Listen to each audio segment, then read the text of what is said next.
Don't make this mistake. I suddenly realized I wasn't getting enough power from my solar panels, and somehow I was just too busy going out and everything. I did not know on time, and it got to the point where my batteries were even running down overnight, which was not usual. And of course, we're in the rainy season when the weather is usually dull. So the first thing you want to check is maybe my controller is not working well, maybe my inverter is not working well, or maybe I'm putting a lot of load on my inverter, so that's why it's running down overnight. So I haven't checked, and I found out that this was not the issue. Then everything was pointing to one direction, which was my solar panels. Something is wrong somewhere. I went up and I began to do my investigation. And one of the things I do is I try to make sure that I know how much power I'm getting from my different solar array. For instance, if you're using a particular kind of panels, when I mean particular, I mean mono or polycrystalline, they kind of act alike. If I'm getting 10 amps on one solar string and I'm getting 8 amps from the other one, if anything happens that they drop, the one of 8 amps is not suddenly going to be more than the 10 amps, rather they'll just drop accordingly. Maybe they drop by half, the one of 10 will drop to 5 and the one of 8 will drop to 4. That's usually my experience, except just recently when I installed polycrystalline solar panels, I began to realize that it is different. Sometimes they are higher, sometimes they are lower, and I've done a video on that, so you want to check that. I'll leave it in the end screen and in the description of this video. I haven't gone to my roof, and of course you also notice that my roof is flat. So that's part of the reason why I made my roof flat, so that I'll be able to access it whenever, because I'm a DIYer.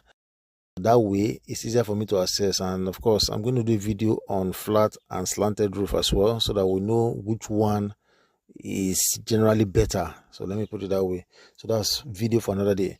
So this is what I found. When I checked my roof, I discovered that one of the wires was cut, and if you notice, it is where it was joined. So this is another thing. One of the things I'm trying to tell myself is, as much as possible, I need to get my connections right. Now it's easier said than done. Most of the time, because I know I can fix my solar problems, I'm not taking appropriate measures to get the job done properly. That way, there's always this delay of I'll do it tomorrow, I'll do it another day, and at the end of the day, 1 year, 2 years will pass, you will not do anything about it. So I don't encourage that. So try your best and get good connectors, so that when you connect your system, moisture, rain cannot get through, and overheating sometimes will not be able to disconnect your panels. In this case, you notice it is where it is joined that disconnected. So two things: either water was able to get through to it, or the heat is producing. Whenever you join your wires, they produce the highest heat on that weak point. So that's something to consider. That might be the reason why this one got caught.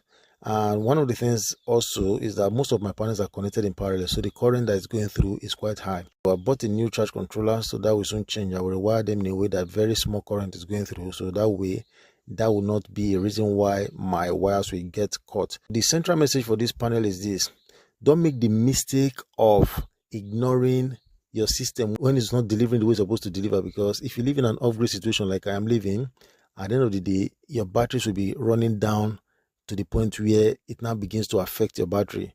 You don't want that to happen, so you want to keep your batteries up, especially when you have the solar panels to do that, which I do. That way you are able to preserve your batteries in a way that nothing happens to them, and of course you are maximizing the power that you're getting from your solar panels. One of the ways to accomplish this is to have different strings of wires coming from your solar panels, so that way if you have a clamp meter, you can check the current that they're delivering. That's what I do. Or you can have different charge controllers, so your charge controller shows you how many amps you are getting. So if your charge controller is showing that you are getting 5 amps on this one, you are getting 10 on that one, the day you stop getting that relative value that you used to get from your charge controller, you begin to know that something is wrong with a particular string. Make sure you maximize your solar panels by making sure they are doing well for you, and don't make the mistake of ignoring. At the end of the day, your battery is running down to the point where your cycle life is being affected. So see you guys and catch you on the next one.